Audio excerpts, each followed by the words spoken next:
Let us learn how to apply for the certificate.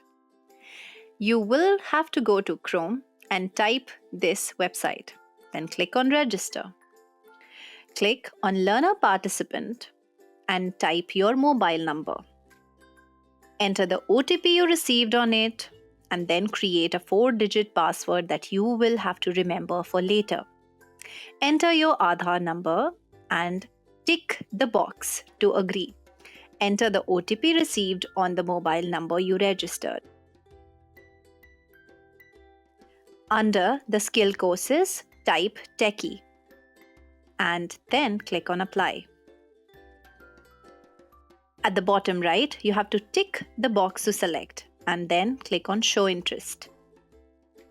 You will be asked to write your personal details first and then your family details here. And at the end, your education and employment. Fill it as we have shown here. Then click on View Details. You will see that your request is in the Pending tab.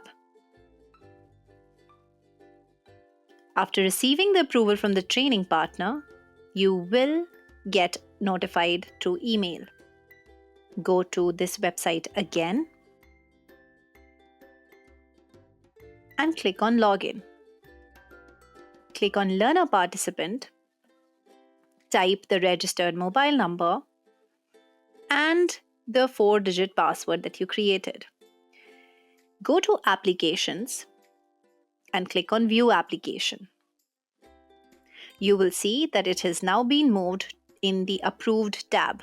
Click on Accept. You will see this pop up.